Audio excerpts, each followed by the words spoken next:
October 9th. Last night, we obtained more ingredients for the master's spell. As we paused on a corner in Soho, the great detective and his companion came out of the fog and approached us. "Good evening," he said. "Good evening," Jack replied. "Would you happen to have a light?" Jack produced a packet of wax vestas and passed it to him. Both men maintained eye contact as he lit his pipe. "Lots of patrolmen about." "Yes." "Something's afoot, I dare say." "I suppose so." "It involves those killings, most likely." "Yes, I'd say you're right." He returned the matches. The man had a strange way of regarding one's face, one's clothing, one's boots, and of listening. As a watchdog, I could appreciate the mode of total attentiveness he assumed. It was not a normal human attitude. It was as if his entire being were concentrated in the moment, sensitive to every scrap of intelligence our encounter furnished. "I've seen you about here other evenings." "And I've seen you." "Likely we'll meet again." "You may be right." "In the meantime, take care. It's become dangerous." "Watch out for yourself also." "Oh, I will. Good night." "Good night." I had refrained from growling lightly for effect, though the thought had passed through my mind. I listened to their footsteps long after they had gone from sight. "Snuff," Jack said. "Remember that, man." Somewhere on the long walk home, an owl passed us, riding the chill breezes on motionless wings. I could not tell whether it was night wind. There were rats about the bridge, and I did not know whether Bubo was one of them. Stars swam in the Thames, and the air was full of dirty smells. I kept pace with Jack's long strides while investigating every sleeping street person huddled in every shelter along our way.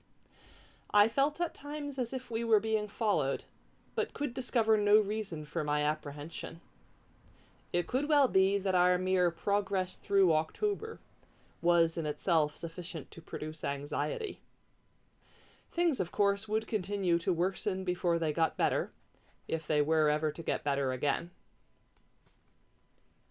"Ah, Jack!" came a voice from our left. "Good evening."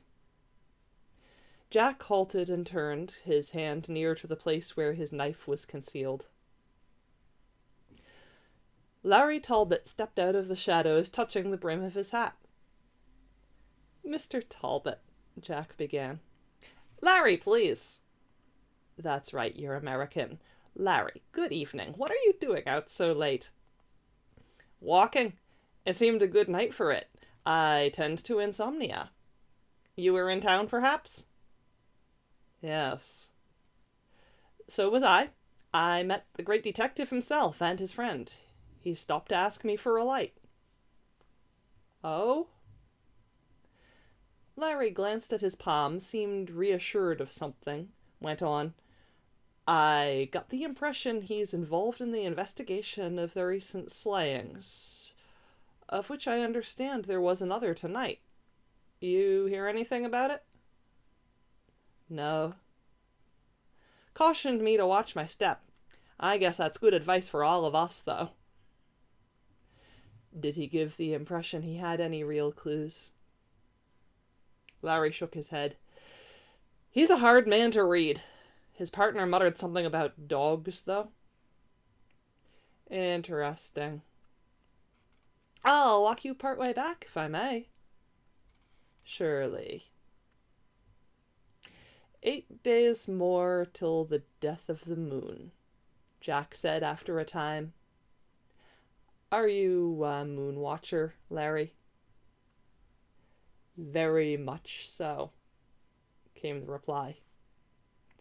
"I'd guess that." We walked for a long while in silence, Larry's stride matching Jack's own. Are you acquainted with the one called the Count? Larry asked suddenly. Jack was silent for several paces, but then said slowly, I've heard of him, but I've never had the pleasure. Well, he's come to town, Larry said.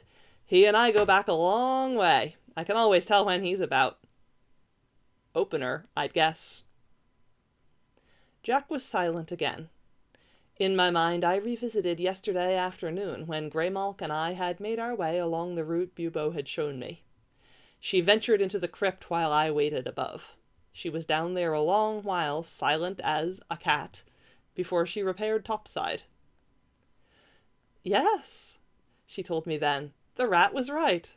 There's a rather handsome coffin down there up on a pair of trestles, and an opened trunk containing changes of clothes and some personal items. No mirror? No mirror, and needles hung himself among the roots overhead. I guess Bubo traded fair, I said. Never trust a rat, she told me. You said he'd sneaked into your place and was snooping around, supposing that was his real reason for being there, and he only offered to trade information to cover it over when you caught him. I'd thought of that, I said, but I heard him come in and I know just where he was. All he got to see was the things in the mirror. Things in the mirror? Yes, don't you have any? Afraid not. What do they do? Slither. Oh. Come on, I'll show you. You sure it's all right? Yes. Later, she placed a paw against its reflection as she stared. You're right, she said. They slither. Change colors, too, when they get excited. Where did you get them? Deserted village in India. Everybody died of plague or run away from it. They must have a use. Yes, they're sticky. Oh. I walked her back to Jill's, where she said, I can't invite you in or show you any of our stuff, I'm afraid. That's okay.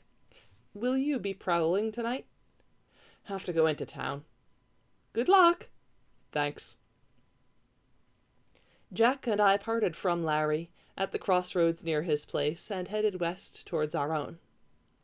When we came into the yard, I smelled owl and saw a night wind perched in the same tree Quicklime had visited. I growled a good evening, but he did not return it. I rushed inside first in the event he was a lookout, but there was no one there and there were no odors of intruders. And everything was as it should be. Just simple spying, then. When there's nothing else to do, we watch each other. Jack went off to deal with his acquisition. I did dog nappery in the parlor.